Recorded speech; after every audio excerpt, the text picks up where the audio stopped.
加拉太書4章21至31節，你們這願意在律法以下的，請告訴我，你們豈沒有聽過律法麼？因為律法上記着，亞伯拉罕有兩個兒子，一個是出於侍女，一個是出於自主的婦人。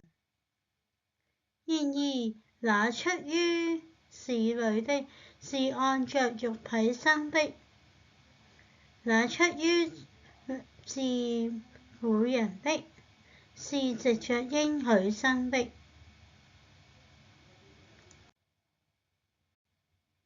這些都是寓意，兩個婦人就是兩約，一個是出於西乃山，生子為奴，乃是夏甲。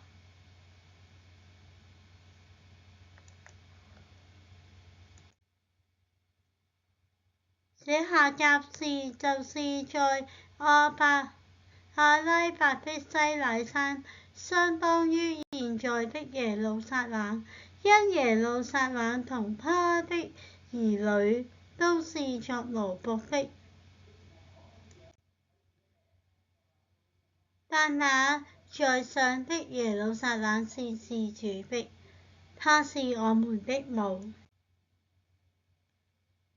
因為經上記着，那不生育、沒有生產過的，你要快樂；那未曾經過產難的，你要放聲呼喊，因為獨居的比有丈夫的兒女更多。弟兄們，你們乃是藉着應許生的兒女，像以撒一樣。只是當時那按着肉體生的，怎樣逼迫了那按着靈生的，現在也是這樣。然而經上是怎麼說的？把使女和她兒子趕出去，因為侍女的兒子絕不可與自主僕人的兒子一同承受產業。所以，弟兄們，我們不是侍女的兒女，乃是自主僕人的兒女了。這是神的話。